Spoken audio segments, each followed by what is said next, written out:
طيب من الحاجات اللي تخلّي الموضوعية سهلة أوي، هي سؤال بتسأله لنفسك، هو الموضوع ده ليه قانون بينظّمه والّا هي آراء ومختلفين فيها؟ لو ليه قانون بينظّمه بيبقى سهل أوي إنك تكون موضوعي في هذا الأمر. لو هي آراء وفي بقى مناطق رمادي كتير بيبقى أصعب. فيعني إيه مثلًا هنقول الاتنين اللي عملوا حادثة بالعربية، في قانون بيقول إن اللي خابط من ورا هو اللي غلطان، يعني العربية اللي ورا هي اللي غلطانة، ده قانون المرور بتاعنا، ومش بتاعنا بس في العالم كله، اللي خابط من ورا هو اللي غلطان. وفي كمية قوانين محطوطة كتير جدًا علشان تمنع الحوادث اللي هي اللي خبطات من ورا، يقول لك سيب مسافة قد إيه. طيب إحنا في بلادنا مثلًا ما فيش المسافات دي، يبقى القانون ده راح؟ لأ، ما زال موجود، كون إن إحنا مش مطبقينه دي مسؤوليتنا إحنا. فلو أنا خبطت حد، أنا اللي خابط من ورا، سهلة، أنا مش محتاج أفكر خالص في أي حاجة، يا جماعة أنا غلطت، أيًا كان اللي حصل اللي أنا مش فاهمه، لأن ما حدش بيصحى الصبح يقول ده أنا هانزل أعمل حادثة النهارده، فأنا هابقى فاهم فيها كل حاجة، أنت مش هتبقى فاهم إيه اللي حصل، أنت بتتخض، ولكن بعد ما خضتك راحت إيه اللي حصل؟ ده أنا اللي خابط من ورا، سهلة، بتريفير للقانون على طول وتقوم نازل معتذر، أنا آسف جدًا، ما كانش قصدي أخبط حضرتك، أنا مش عارف إيه اللي حصل، أنا فعلًا مش عارف إزاي حصل كده، حقِك عليّا، أنا اللي غلطان، ما دام خبطة من ورا يبقى أنا اللي غلطان ده أكيد، فمش محتاجة مفهوم.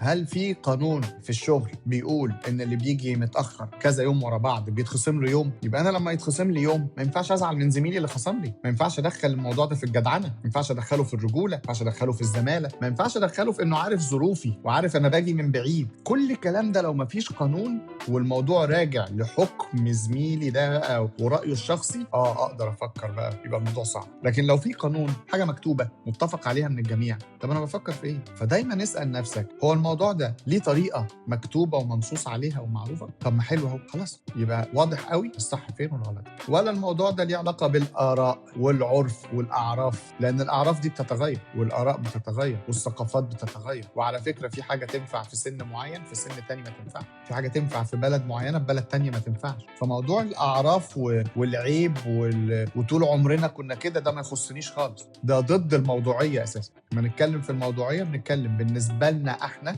تربيتنا احنا النهارده، ده ميزه ولا عيب، ده صح ولا غلط، ده كويس ولا وحش، ونقعد نرص في لسته كده ملهاش دعوه برايي وبيتي بيقولوا لي ايه. يعني افرض انا في البيت اتقال لي اللي يضربك اضربه واعمل له عاهه، خلاص ده بقى صح كده، دي الرجوله في بيتنا، ده كده بقى صح. على فكره جيراننا في الشقه اللي قدامنا اتقال له اللي يغلط فيك اول حاجه تعملها انك تسامحه، اول حاجه تفكر ازاي تسامحه. بس انا خرجت من بيتي وجاري خرج من بيته ونزلنا احتكينا بالعالم، وفي ظروف معينه بتحصل احنا بس اللي فاهمينها، ولا انا ينفع اجيب اللي معايا في البيت واطبقه كده عمياني واقول انا اتربيت على كده، ولا اللي قدامي ينفع يجيب اللي جابه من بيته ويعمله عمياني ويقول اتربيت على كده. اتربيت على كده دي لطيفه جدا طول ما انت صغير في السن، بيتحط لك حدود لان ما عندكش طريقه تفكر فتاخد قرار. انا في رايي اي حد فوق ال 16 سنه ما ينفعش يقول انا اتربيت على كده، لازم يفكر في اللي هو اتربى عليه. انت اللي ربوك مش انبياء، دي ناس بتحبك بتدي لك افضل ما وصلوا اليه من العلم، مش معنى كده انه صح، هو ده افضل حاجه هم وصلوا لها،